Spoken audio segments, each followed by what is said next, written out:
此时，一只刚和凶兽战斗过的墨金王虎正伤痕累累地趴在树下舔舐伤口，突然就看到一个娇小的人类在向他靠近，这让原本就已经杀红了眼的墨金王虎立马警惕地低吼起来。然而他的低声警告似乎并没有用，梁河瞬间就被逗乐了。小家伙还挺会吓唬人。然而梁河根本不知道他口中的小家伙可是联邦的元帅3S级兽人沈哥。眼瞅着梁河离自己越来越近，墨金王虎不信邪的又发出一声低吼，试图吓跑眼前这个大胆到狂妄的人类。可没想到梁河不仅没有被吓退，反而冲着墨金王虎也吼了一声，甚至比他的吼叫声还大。听到同类的叫声，墨金王虎直接被吼得愣在原地，不难看出蠢萌的胡子脑袋上有很多问号。于是就这么无意识的让梁河走进了身边，甚至任其给他包扎伤口。见此，梁河也十分得意，母老虎的威严可不容挑衅。梁河拿出早就准备好的药箱，开始给墨金王虎紧急处理伤口，又对啄墨金王虎一顿疯狂夸赞：小宝贝真乖真可爱呀，把他直接夸得找不着北，最后只能认命的随他去了。在帮墨金王虎包扎完伤口之后，又顺便狠狠地撸了一把大猫猫。不得不说，短绒的手感超级棒，顺滑油亮。梁河使出18般撸猫手艺，愣是把墨金王虎一双闪耀着金色光芒的树瞳给撸成了圆溜溜的金太阳。闻着梁河散发的独特且富有安全感的气息，墨金王虎懒洋洋地躺在草丛中，舒服地眯了眯眼，原本烦躁的尾巴也渐渐安静下来。中控室内目睹这一幕的工作人员都惊呆了，要知道从来还没有人能接近兽化的元帅，可这个新来的饲养员不仅做到了，而且此时他还大胆地枕着元帅的肚皮晒着太阳。保护区的区长霍安看着梁河陷入了沉默，他知道新招的饲养员叫梁河，来自蓝星，而蓝星作为古老星球，却是前不久才加入星际联邦的。今天也是他第一天上班，还没有经过培训就有如此能耐，不多时梁河被饿醒了。好在他进入保护区时带了不少肉食和瓜果，于是他转身朝着飞行器走去。见梁河离开，墨金王虎毫不犹豫地跟上了他的脚步，丝毫没有打算离去的意思。顾及到墨金王虎身上的伤，梁河走得很慢，于是一人一虎如同散步一样，慢慢悠悠地走着。可这也再次让中控室的人惊掉了下巴，这感觉就好像梁河在遛狗一样。来到飞行器前，梁河打开后备箱，随后他拿出了2大块生肉，用随身带着的小刀分成小块倒入盆中，然后放在了墨金王虎的面前。不是他在干嘛？他以为他能够靠近元帅，元帅就会吃他喂的肉吗？太可笑了。然而下一秒，中控室的人就绷不住了，因为他们的元帅竟对着梁河投喂的大块躲移了起来。梁河喂饱了墨金王虎之后，自己又从后备箱拿出了一个保鲜盒，然后拿了2个发热包用来热饭。本来是有更加方便的营养剂，可梁河却受不了那个味，所以说还是要新鲜食物才能满足味蕾。吃饱喝足的墨金王虎好奇地靠近梁河，轻嗅着他饭盒传来的香味，爪子刨了刨地，有些躁动。这是我的晚饭，你不能吃。梁河轻轻推开了墨金王虎的大脑袋，顺手撸了撸他头顶的毛，又耐心地给他解释：小可爱，我的饭菜放了盐，还有各种调味料，你吃了不仅会掉毛，对身体也不好。嗷呜，想吃不可以哦，你乖一点啦。呜，眼见得不到想要的，墨金王虎竟开始撒娇卖萌，满地打滚，这可把梁河的心都快萌化了。他放下饭盒，直接抱住了大老虎，狠狠地在他的脑门上吸了几大口。你怎么这么可爱呀？好喜欢你。被亲猛的墨金王虎眨巴着无辜的金瞳，有点尴尬地舔着爪子。中控室的众人再次被刷新了世界观，他竟然亲了元帅，他怎么可以？重点难道不是元帅没有一爪子拍死他吗？此时保护区的区长霍安也坐不住了，立马吩咐手下：你们去蓝星再找几个蓝星人，他想做个实验，梁河能够靠近兽化的元帅，并且还能让元帅有如此大的变化，究竟是个别行为，还是其他蓝星人同样可以？如果并非个例，那他们的保护区是不是可以招聘更多的蓝星人来保护兽化的兽人？最起码受伤时可以让他们配合治疗。兽医许毅一下子就 get 到了霍安的想法，不过很可惜要让他失望了。许毅轻轻摇了摇头，无奈地叹了口气。除了梁河，之前我们也招聘过蓝星人，无一例外他们并不能靠近兽化的兽人。闻言，坐在监控器前的霍安望着梁河和元帅的画面思索片刻，等梁河从保护区出来，让他来找我。还不知道自己被盯上的梁河，吃完晚饭之后，收拾好东西就准备回服务区了。梁河刚坐上了飞行器，就感觉身后一沉，他一转头就对上了一张大猫猫脸，金色的树瞳警惕又好奇地看着飞行器。咦，小可爱，你打算和我一起回去吗？见墨金王虎坐在后面巍然不动，梁河便开心地关上了飞行器的门，转为悬浮模式飞向了7号服务区。等他们到达服务区的时候，第一时间赶过来的许毅已经恭候多时。虽然梁河已经给墨金王虎处理过伤口，但为了以防万一，最好还是由专业兽医查看一下比较好。然而打开飞行器的瞬间，墨金王虎就开始暴躁起来，显然是闻到了许毅的味道，感觉到大老虎的躁动不安。梁河顾不上和许毅打招呼，立马从飞行器下来抱住了墨金王虎。好了好了，他不是坏人，乖呀，不生气啊。梁河说话的声音特别温柔，原本朝着许毅狂吼的墨金王虎竟然真的慢慢冷静下来。这一幕不由得让许毅啧啧称奇。梁河，墨金王虎受了伤，我需要为他查看，可以帮忙带他去治疗室吗？当然，梁河作为饲养员，这本身就是他的职责之一。墨金王虎亲昵地蹭了蹭梁河的手掌心，而许毅则识趣地在前方带路。很快他们就来到了治疗室，梁河尝试引导着墨金王虎往屋内走，见他先走了进去，墨金王虎就甩着大尾巴到处巡视一番，在确认安全之后才抬着大猫爪走向梁河。梁河按照许毅的指示走到扫描仪的操作台，本来打算慢慢哄墨金王虎上去的，结果没想到墨金王虎为了看他在干嘛，竟然自己主动跳上了扫描仪。中控室的霍安等人已经震惊到麻木了，明明刚刚塞德里尔捕猎许毅的时候，他们都提心吊胆的，结果转眼就看到梁河抱住了他，他竟然就真的放弃了捕猎，现在还如此乖巧的配合。要知道这可是违背了猛兽的天性。看着扫描结果，梁河不禁皱紧了眉头。出乎意料的，除了今天新添的几处新伤之外，墨金王虎的旧伤反而更多。见许毅不敢进门，梁河索性拿着结果走到门口，想问问墨金王虎为什么会有这么多旧伤。这些伤都是他之前战斗时留下的，他不配合治疗，旧伤添新伤，循环往复，我也没办法。作为3S 级兽人，战斗就是刻在他们骨子里的使命。就像墨金王虎一旦发现凶兽的踪迹，便会立马进行猎杀，还是得好好治疗才行。可梁河是饲养员，却并非兽医，术业有专攻，所以他只能寻求许毅。梁河沉吟着，似乎是打定了主意。许医生，麻烦你制定一个治疗方案，我帮你实行。这段时间我会一直守着墨金王虎。这让许毅高兴的立马就答应了下来。而屋内的墨金王虎则一直紧盯着梁河，见他迟迟不进来，又开始躁动不安。墨金王虎慢条斯理地走到梁河身旁，硕大的脑袋蹭着他的脖颈，不停地撒娇。金色的树瞳却泛起危险的光芒，不善地盯着许毅，一副护食的模样。察觉到危险的许毅立马脚底抹油地溜走了。他一走，气氛瞬间恢复了和谐。许医生怎么跑这么快？梁河歪着头不解地看着许毅消失的背影，随后温柔地撸着墨金王虎的耳朵。被撸得有些耳朵发痒的墨金王虎不自觉地甩了甩脑袋，没成想却甩了梁河一脸毛。梁河无语地抹了一把脸，你是不是该梳毛了？掉毛这么严重可不行。说干就干，梁河干脆去打了盆水，开始给他擦拭身上的污渍和血迹。大猫猫也爱干净，所以很是配合，直到梁河换了3盆水，才将它完完全全擦干净，然后开始帮他梳理毛发。你这浮毛也太多了，之前饲养员都不帮你梳一下吗？被吐槽的饲养员们也是崩溃的，是我们不想为元帅梳毛吗？明明是元帅不肯让我们碰它。墨金王虎舒服地躺下，露出肚皮，更方便梁河帮他梳理腹部的毛发。他慵懒地抻着身子，爪爪都开了花，毛茸茸的大尾巴一摇一晃的，把梁河萌得又亲了他脑门好几下。等所有毛发都梳理好，梁河也累了，一人一虎直接躺在了治疗室里呼呼大睡。他就这么睡着了。中控室的人看着把老虎肚子当枕头的梁河，面面相觑，很是无语。一觉醒来，梁河觉着腰酸背痛的，活动了好一阵才缓过来。而早就醒来的墨金王虎见他起来，立马也跟着起身，伏低身子伸了个懒腰，然后朝着门口走去。昨晚怕着梁河把门关上了，中控室的人看到之后还紧张了好一阵，毕竟猛兽都是拒绝圈养的，关门可是危险行为。然而墨金王虎看到梁河关门，也只是懒懒地抬了抬眼皮，压根没反应。等梁河重新躺回他肚子上的时候，他甚至换了个更加舒服的姿势，直接把他们干无语了。梁河扎好头发，马尾在空中飞扬，刚一打开门的瞬间，墨金王虎就消失无踪了。不多时，许毅特便带着床铺赶过来，随后又将昨晚配好的药递给了梁河，目光不由自主地望着墨金王虎消失的方向，有些期待和紧张地问道：墨金王虎还回来吗？万一他不回来，我们可就白忙活了。虽然和墨金王虎友好的相处了一晚，但梁河毕竟是第一次接触星际动物，他还需要进一步了解。先放我这儿吧，大不了我主动去找他，给他在野外上药。听他这么说，许毅觉得也是个办法，总比他们根本无法靠近要好。行，我还有其他工作得先回总服务区，你一个人能行吗？这附近是墨金王虎的领地，他不喜欢人类靠近，所以第7服务区并没有工作人员。放心吧。虽然梁河满脸自信，但许毅和中控室的同事们心里都不约而同地担心起梁河。送走许毅后，梁河偷了点给墨金王虎准备的羊腿，准备烤个羊肉串。正当梁河找了几根小木条，削成了木签子穿羊肉串的时候，一道低沉中又带着一丝磁性的声音在他耳旁响起：我来的还不算晚吧？听到有人到来，梁河连忙从椅子上站起身：我叫霍安，是来给你送物资的。意识到梁河可能并不认识他，霍安也没有过多介绍自己，反而开始从飞行器上搬东西。自从昨晚梁河说要留下来给墨金王虎治疗后，霍安便知短时间内无法见到梁河，于是干脆揽下了送物资的工作，只为见梁河一面。谢谢辛苦你了，我叫梁河。见霍安开始忙活，梁河不太好意思，也想帮忙，奈何蓝星人脆弱不堪的印象深入骨髓，霍安怎么都不让他动手。最后梁河只能翻出他送过来的调料，准备用烤羊肉来犒劳辛勤的同事。梁河就地取材，愣是拼凑出了一个烧烤架，木签穿好的羊肉在炭火上翻滚，滋滋冒油。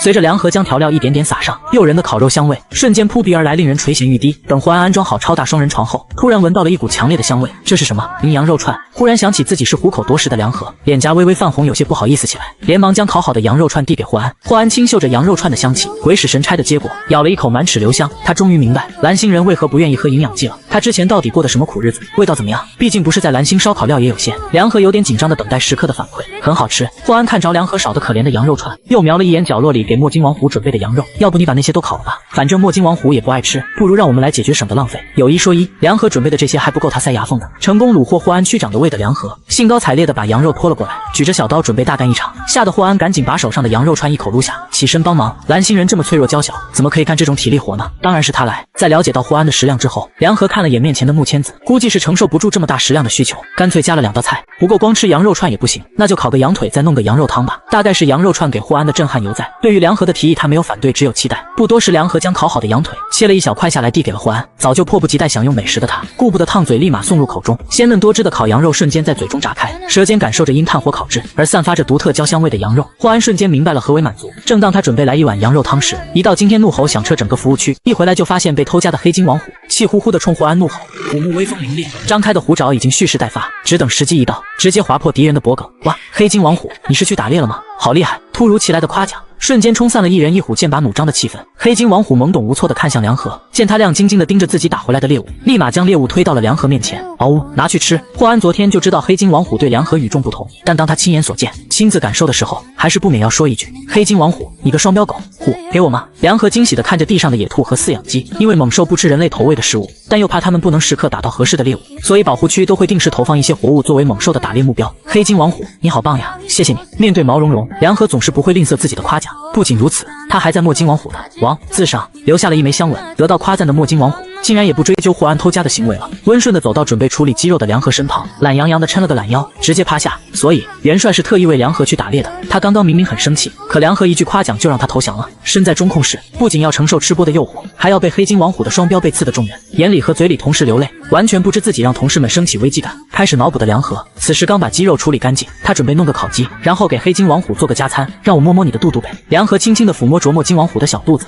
确认他是吃过午餐之后，决定给他加点素食。作为大猫猫，黑金王虎需要吃点促进化毛的草，助消化。除此之外，梁河还给他准备了一个大西瓜。见黑金王虎乖巧地享用梁河给他准备的水果和草，霍安再次确定梁河的确是被特殊对待的那一个。好羡慕，梁河竟然可以摸元帅的肚肚。双标，我已经说累了，什么时候才能轮到我啊？话说梁河有点坏哦，竟然偷偷把药混在西瓜里。为了让黑金王虎乖乖吃药，梁河特意把西瓜做成了果盘，撒上了许一配的药，用西瓜的甜味掩盖住药味。对梁河深信不疑的黑金王虎就这么被骗着吃下了药，看得众人一愣一愣的。新来的饲养员骚操作简直不要太多。对了，霍大哥，我可以问你件事吗？我家乡的伙伴们都对星际的毛茸茸很好奇，我可不可以在新网发一些保护区内的动物图片和视频，让他们享受一下云撸星际毛茸茸的乐趣？蓝星人不愿离开家乡，却也对外面的星球好奇，梁河也想借此记录生活，不过不太了解保护区的规定，不敢轻举妄动。可以，不过不能强迫他们。作为区长，霍安其实知道有不少人会把保护区拍下的照片放到新网，以此来赚取一点拍摄费，所以梁河的请求并不过分。至于他为什么不担心泄露像黑金王虎这样的 SSS 级兽人的存在，自然是因为这些在敌人眼中早就是已经暴露的事实，而且你最好不要露脸。相比起化为猛兽的兽人，黑金王虎现在更担心梁河的安全，他看起来实在是太弱了，难免让人担心会有人对他不利。没问题，对于露脸这点，梁河其实也不爱出风头，完全是出于分享撸毛茸茸的乐趣，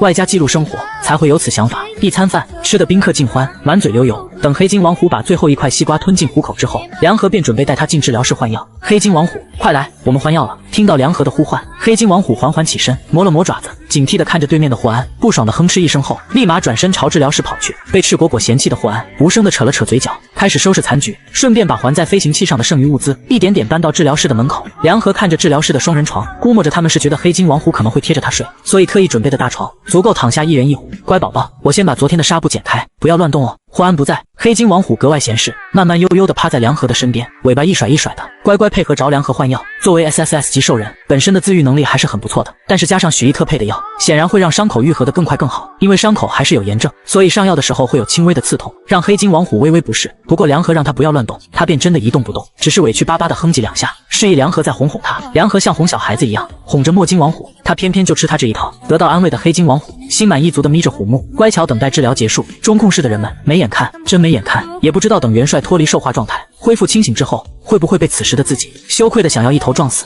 已经上好药了，黑金王虎最近可不要偷偷玩水哦，知道吗？哦，知道了。顺利完成治疗任务的梁河再一次向霍安和同事们展现了他的价值。向他告辞之后，霍安便立刻回到了总服务区的办公室内，开始向上汇报。与此同时，梁河准备带着黑金王虎去周围拍一些照片，如果能遇见其他毛茸茸，那就更好了。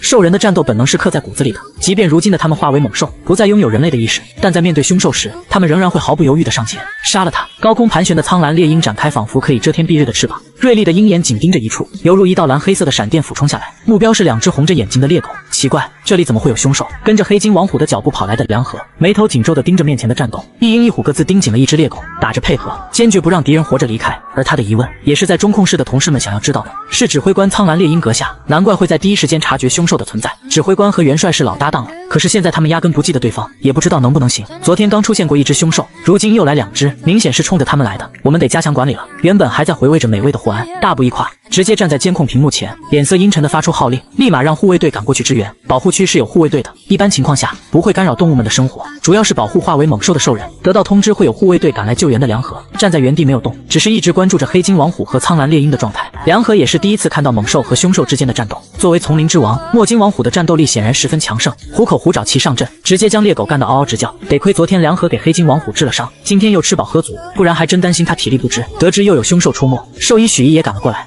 一眼就看到监控屏幕左下角的娇小身影。梁河怎么还站在那里？遇到危险不知道跑吗？听到许一关切的声音，霍安才注意到梁河根本没离开战斗区域，立马扯过通讯器呼叫梁河。注意力全部在墨金王虎他们身上的梁河，压根没听到霍安的指令。他在看到不知从哪里出现的第三只猎狗后，毫不犹豫地掏出了自己的武器。弹弓，敢欺负我家大猫猫，吃我一弹！嗖的一声，弹弓将弹丸朝着猎狗发射，扑哧一声，猎狗摇摇晃晃，四肢不稳，竟然就这么倒下了。什么情况？梁河拿的是什么东西？竟然一下子就把猎狗放倒了。中控室的人都是第一次见到弹弓这种武器，完全没想到小小一枚弹弓竟然能够放倒一只凶兽。其实这其中的秘诀主要还是在弹丸上面，还好我机智，不然大猫猫他们又要受伤了。梁河自从知道了凶兽的存在之后，就特意准备了弹弓作为随身携带的武器，又亲自配置了弹丸，主要作用是麻醉，在弹丸打在猎狗身上的一瞬间炸裂开来，超大剂量的麻醉剂瞬间包裹猎狗，别说一只猎狗了，就是一头大象都未必顶得住。解决掉第一只，战斗局面又恢复到了最开始。不过眼见着黑金王虎被咬得掉了不少毛，梁河难免有些心疼。正当梁河纠结要不要继续出手时，护卫队已经赶到，而一虎一鹰忽然发力，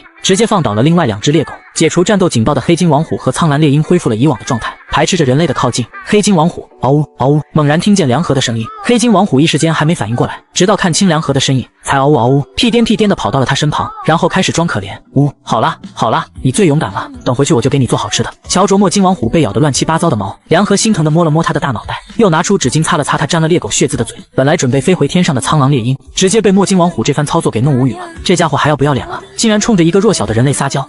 小猎鹰你还在呢？注意力被内心疯狂吐槽，表面云淡风轻的苍蓝猎鹰所吸引的梁河，看着正在用鹰嘴梳理羽毛的苍蓝猎鹰，眼睛一亮，小跑到了他身边。被护卫队好心提醒的梁河，小手已经轻轻覆盖在了苍蓝猎鹰蓝黑色的羽毛上，一脸无辜地望着他们，冷不丁的被蓝星人来了个歪头杀的护卫队站在原地拖着猎狗，有些手足无措啊！没人告诉他们新来的蓝星饲养员长得这么可爱呀！果然，就连苍蓝猎鹰阁下也沦陷了吗？相比起被美貌冲击的护卫队，中控室的人们显然淡定许多。世界观嘛，刷着刷着就稳定了。猛然被抚摸的苍蓝猎鹰，庞大的鹰躯微微颤动，2只鹰爪下意识地往外挪了挪，又默默地挪了回来。苍蓝猎鹰阁下在看到梁河太矮摸不到他的头后，主动低头了。好家伙，上位者主动低头这种小说情节，也是我能看到的吗？完全不知道自己和苍蓝猎鹰被磕 CP 的梁河，望着比自己还高的苍蓝猎鹰，笑得嘴都要咧开了。黑金王虎虎口大张，却只是轻轻咬住了梁河的裤脚，将他往自己身边拽，明显是不希望他和苍蓝猎鹰过多接触。哎呀哎呀，黑金王虎，你不要这么小气嘛！我就是摸一摸苍蓝猎鹰。苍蓝猎鹰见梁河要被拉走，一时之间也不乐意了，鹰嘴叼住了梁河的后衣领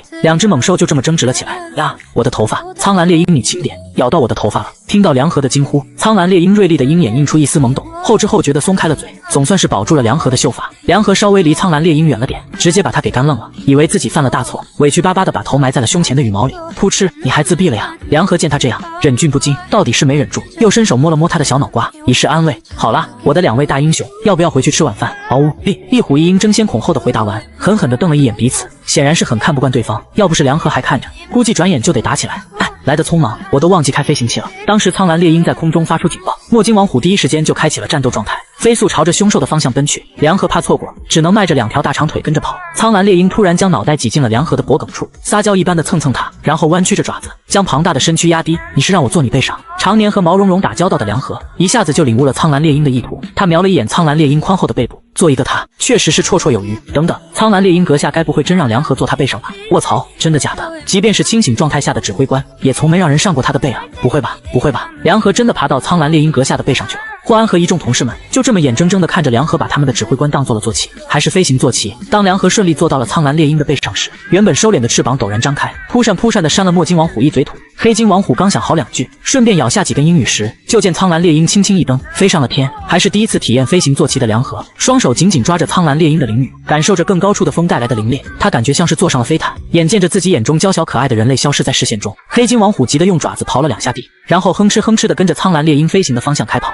隐约听见了黑金王虎的声音，梁河这才想起还有一只虎等着他。他顺着声音的方向往下望，高空的刺激让他瞬间收回了目光。略显心虚的梁河下意识地想要捋一捋凌乱的发丝，不过意识到现在还在空中飞行之后，他选择抓紧苍蓝猎鹰的羽毛。作为苍蓝猎鹰，苍蓝猎鹰对于地形的熟悉度远在梁河之上，不过稍加指示，他就顺利飞到了第7服务区。苍蓝猎鹰一个猛子扎入了服务区的广场上，刺激又平稳的降落，让梁河提起的心也平稳落地。梁河再次拍了拍苍蓝猎鹰的翅膀，满意的勾起唇，决定晚上多给他弄点好吃的，犒劳一下。此时姗姗来迟，晚了一步的黑金王虎也出现在第7服务区，一来就和苍蓝猎鹰打在了一起。对，刚刚还是战友，现在就成敌人了。兽人化为的猛兽，领地意识很强，不奇怪。哎呀，梁河怎么还在那挑选食材？赶紧拉架啊！眼见着2大只都要脱撸毛了，中控室的工作人员都急了，反倒是霍安、许是知道他们也就是闹着玩，不会真下死手，于是把目光都放在了挑选食材的梁河身上。只见梁河将中午剩的野兔和服务区特意为猛兽准备的猪肉处理好，端了2大盆放在了门口。除此之外，还各有一个果盘。好了，别打了，赶紧过来吃饭。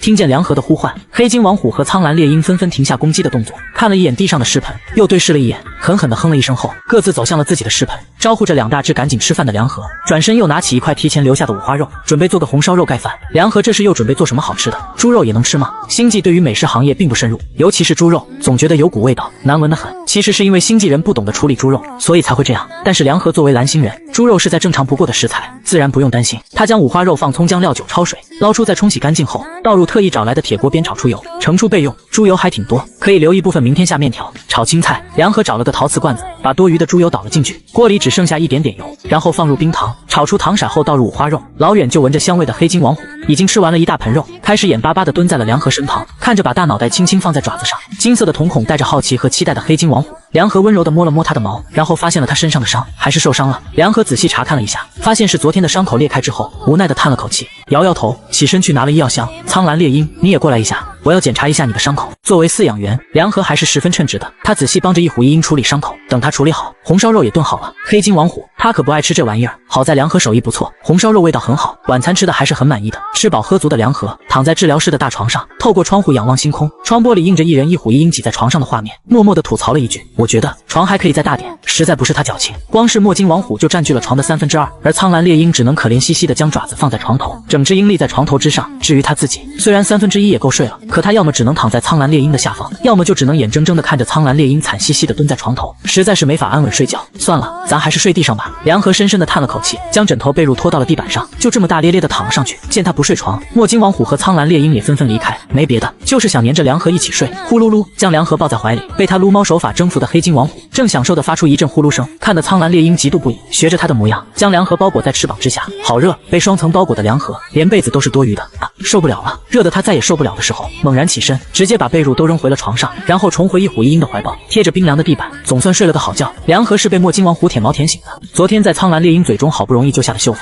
差点又被这家伙给薅走了。迷迷糊糊的睁眼，一只硕大的虎头充斥了他整个眼睛，都看不见其他东西了。大脑斧委屈巴巴地眨着虎头，尾巴无精打采地垂落在地。一旁的苍蓝猎鹰倒是开始扑扇翅膀，厉厉地叫着，似乎在嘲笑他。后被烦死的黑金王虎转身就朝苍蓝猎鹰吼了一声，梁河差点以为要地震了。好啦好啦，乖乖不生气哈。苍蓝猎鹰没有恶意的，一大清早就开始解决2大只的争斗。梁河深深地叹了口气，都说子女不和，大多都是父母无德，他可不能当个缺德的饲养员。苍蓝猎鹰，你也乖乖的哦，和黑金王虎当好朋友多好呀，你们昨天一起战斗的样子可帅了。说起昨天的战斗，梁河忽然想起他竟然忘记录像了，不过画面里有凶兽的存在，估计也不会允许他发到新网上。既然想让他们和睦相处，梁河觉得共同的敌人应该是个不错的选择，不过以保护区的能力，应该不至于再出现凶兽了，他得想点新办法。有了，黑金王虎、苍蓝猎鹰，咱们一起去捕猎吧，我好饿啊，都快要饿死了。梁河装作肚子特别饿的模样，吓得黑金王虎和苍蓝猎鹰纷纷凑上前，清嗅着他的味道，来确认他的生命安全。没错没错，我觉得黑金王虎和苍蓝猎鹰阁下更像是养着梁河这个蓝星人，就像是脆弱不堪的小宠物。梁河带着一虎一鹰开始在山林间奔走，苍蓝猎鹰主要负责发现猎物，而墨金王虎则作为主力军。至于梁河，他当然是当个闲人，顺便记录一下他们的威风时刻。梁河不停地夸奖，即便作为猛兽的黑金王虎和苍蓝猎鹰无法听懂他的话，但猛兽对于情绪的感知却十分敏锐，干起活来也更加的卖力。直到梁河拍得心满意足，黑金王虎也给予了猎物最后的致命一击，成功拿下。保护区的普通动物也是分等级的保护动物，黑金王虎和苍蓝猎鹰可以吃，但梁河却不能，毕竟他们属于生态链中的一环，可梁河却不能破坏这种生态链。苍蓝猎鹰，你这是给我准备的鱼吗？正当梁河想着服务区还有什么菜能吃的时候，苍蓝猎鹰竟然从河里给他捕了几条大鱼，瞬间就解决了他的午餐问题。你好棒啊，爱你！眼见着被心机的苍蓝猎鹰给截胡的黑金王虎不满地吼了2声，扭头就想去河里再给梁河捞几条鱼。哎呀，黑金王虎，你的伤口还没好，可不能碰水。好好好，等你伤口好了，我就只吃黑金王虎带回来的猎物，好不好？好说歹说，总算是哄住了大脑斧的梁河，疲惫地擦了擦脑门上的汗。哄兽也是门技术活加体力活啊，笑死！指挥官什么时候这么会哄小姑娘了？竟然还耍起了小心机，以前怎么没发现苍蓝猎鹰阁下这么有心机呢？元帅可真惨，情商又被碾压了，估计是因为受态吧。毕竟猛兽状态下的他们，无人能够靠近，自然不会察觉他的小心思。中控室一直关注了梁河他们的动态，所以他们的一举一动也是尽收眼底。黑金王虎和苍蓝猎鹰捕获的猎物很大，不好带回去，梁河干脆就地给他们们进行了简单处理，准备等他们吃完再走。与此同时，梁河打开自己的光脑，在新网新建了一个账号，叫什么名字好呢？梁河是个起名困难症患者，想了好久，直到2只兽都快把猎物解决了一大半，才终于下定了决心，决定了毛茸茸饲养员，说干就干。确定好账号名之后，梁河又将今天拍的照片进行了挑选和处理，然后发到了新网上面，记录墨金王虎和苍蓝猎鹰的第一次捕猎合作，完美。确认上传成功后，黑金王虎和苍蓝猎鹰也吃饱了，梁河便将鱼放到了飞行器的后面，带着一虎一鹰往回走。至于为什么不坐着苍蓝猎鹰这只飞行坐骑回去，梁河表示他的小心脏还是得悠着点才行。黑金王虎、苍蓝猎鹰，你们看，回去的路上，梁河特意顺道去取了昨晚留下收集招录瓶子，晃了晃大半瓶子的招录，满意的勾起了唇，向他们展示自己的成果，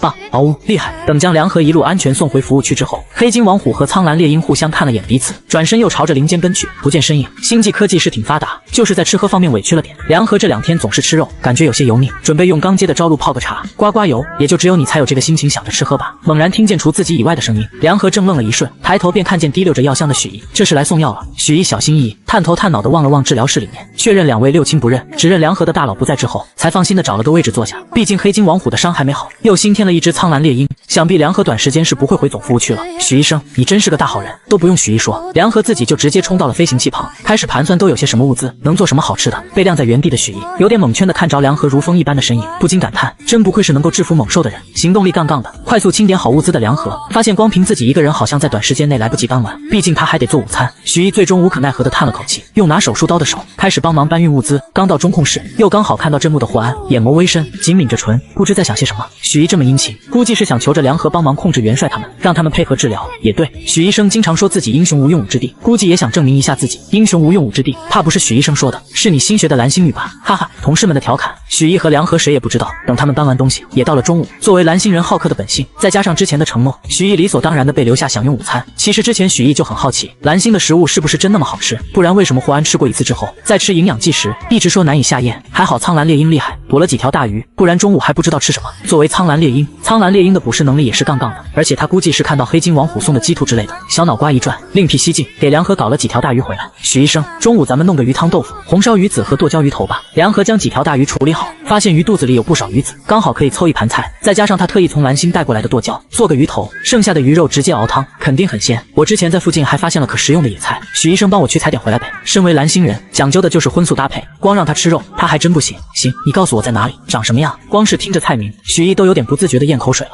他越发的期待今天的午餐。梁河将野菜的位置和样子告诉了许一，为了防止认错，还特意给他发了一张照片，是他之前用光脑拍的。看着照片，许一心里有了底，立马干活去了。而梁河则开始处理鱼肉，也不知道黑金王虎和苍蓝猎鹰又去哪里野了，伤口都还没好呢。梁河像个老母亲一样念叨着外出游玩的孩子，手上切菜的动作却是一点没停。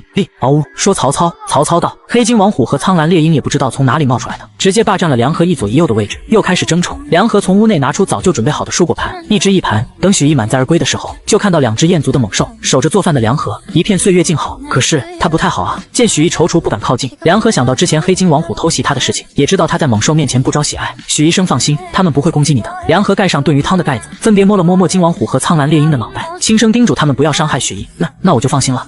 好啦，喝碗鱼汤压压惊。梁河伸手递了一碗刚熬好的鱼汤豆腐给许一，奶白色的鱼汤混合着豆腐的清香，还有他亲自采回来的野菜，让许一直流口水，立马接了过来。缓过来的许一总算是学会了慢慢喝汤，这一次他终于能好好品尝一下来自蓝星的美味。这鱼汤好好喝，我都不知道怎么形容这种感觉，就是特别的特别鲜。我们蓝星称之为鲜，原来这叫鲜啊！许一毫不犹豫给梁河的手艺点了个赞。等鱼汤温度差不多的时候，就开始咕噜咕噜的喝起来，连带着渣都不放过，太好喝了，我还想再来一碗。作为做饭的人，看到食客心满意足还想再吃的表情，无疑是最好的夸奖。梁河当然不会介意，快尝尝看我做的红烧鱼子和剁椒鱼头。梁河不知道星际人对辣菜的接受能力如何，所以尽量的少放辣椒。他先让许一试了试微辣的红烧鱼子，这是什么味道？许一感觉自己的舌尖燃起一股轻微的灼热感，不难受，但很刺激。继续狂吃的许一感觉自己的口腔像是被点燃，火辣辣的，可他却不愿停下手中的勺子，毕竟他还不会使用难度更高的筷子。看着许一吃得满头大汗，梁河有点不太敢让他尝试剁椒鱼头，他怕把许一这个星际人的胃给整坏了。不过许一倒是吃得很欢快，勺子已经开始向剁椒鱼头迈进。梁河来不及提醒，就见他直接把一整勺的鱼肉和剁椒一起送入了嘴里，他被辣到了。已经辣得说不出话来的许一只能放下碗，指着自己的嘴巴不停地扇风，你这是被辣到了，快喝点水。辣，这叫辣吗？许一一边接受新鲜知识，一边疯狂喝水缓解辣度。见他像是被火点着一般的模样，中控室的同事们都看得紧张又好奇。许一看起来明明很难受，为什么还不停地吃啊？他还不停地喊好吃，可他脸都吃得红了，难不成是害羞？辣是种什么感觉？我也没试过，好好奇啊。他怎么满头大汗？众人还在好奇蓝星的美食究竟有多好吃，辣又是一种什么滋味的时候，新网上已经掀起了一波热潮。以毛茸茸饲养员为名的新网账号，一开始是没有什么人关注的，但即便是星际人类，对于可爱的动物也没有抵抗能力，所以经常刷动物的网友们，自然而然就被大数据推送了。墨金王虎、苍蓝猎鹰立刻是一名热爱大自然、喜欢和各种野生动物接触的知名博主。今天他照常刷着新网，想找到一些有趣的图片和视频，用来发今天的博文，然后就在不经意间被墨金王虎和苍蓝猎鹰的字眼所吸引。立刻，这图片有什么问题吗？立刻的助理见他一直盯着图片，还以为是有什么问题。作为动物保护者，立刻也会利用自己的影响力来对虐待动物的坏人进行舆论制裁，从而达到保护动物的目的。我不知道，有些迷茫的立刻微微皱眉，紧盯着屏幕。墨金王虎和苍蓝猎鹰是联邦一级保护动物，